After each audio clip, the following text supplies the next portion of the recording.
Alors, on corrige l'exercice 19 où on nous demande d'observer les quadrilatères et de dire ceux qui sont des parallélogrammes. Alors, donc déjà, le premier. Hop là, ça n'écrit pas. Hop. Donc le premier, est-ce que le premier est un parallélogramme? Donc je regarde, j'ai deux côtés parallèles, le quadrillage. Je remarque que pour aller de ce point à ce point, on effectue ce chemin, le même à l'inverse pour aller dans l'autre. Donc qu'est-ce que je peux dire? Que 1 est un parallélogramme, donc, et qui n'est pas particulier. Donc là, déjà, on rajoute le 1. Ensuite, le 2. Le 2, qu'est-ce qu'on a comme figure? On a deux côtés parallèles, les autres non. Un quadrilatère qui a deux côtés parallèles s'appelle un trapèze. Ensuite, le 3. Donc j'entoure déjà le 1. Donc le 3, qu'est-ce qu'on a pour le 3? Le 3, on a un carré. On a un quadrilatère qui a 4 côtés de même mesure. Donc 3 carreaux, 3 carreaux, 3 carreaux, 3 carreaux.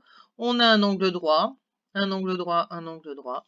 Donc un quadrilatère qui possède 4 angles droits et 4 côtés de même mesure est un carré et c'est un parallélogramme particulier.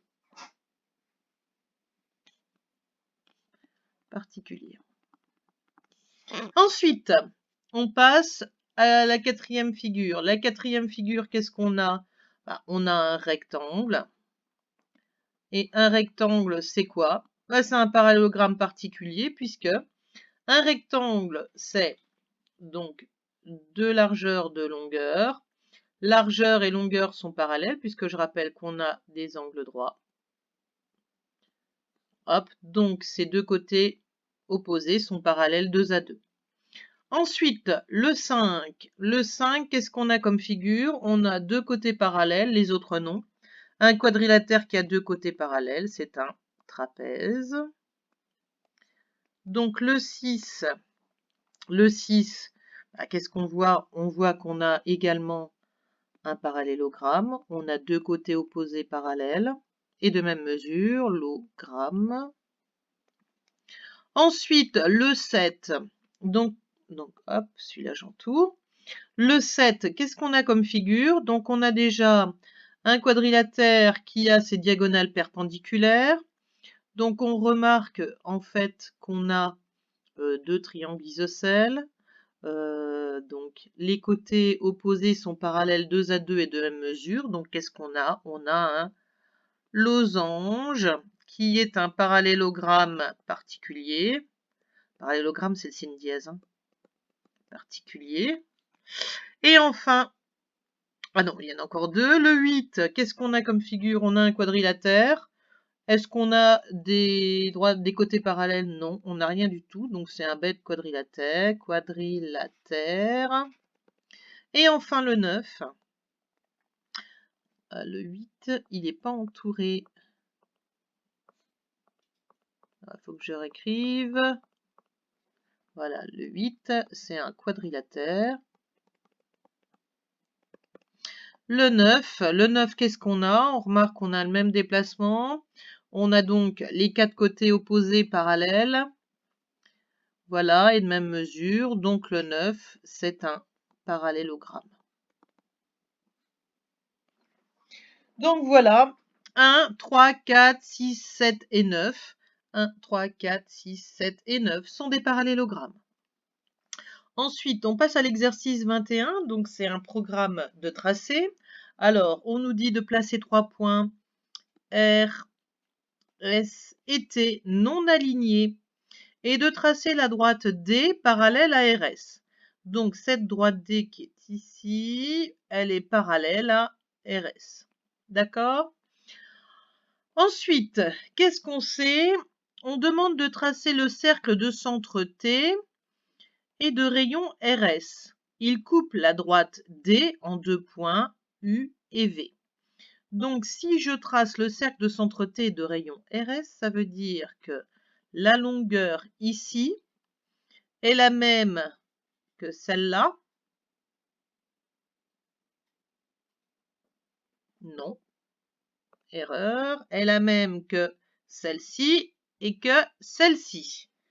D'accord? Donc, j'ai tracé le cercle de centre T et de rayon RS. Voilà la longueur. Donc, c'est le cercle qui est tracé ici. Donc, le centre est là.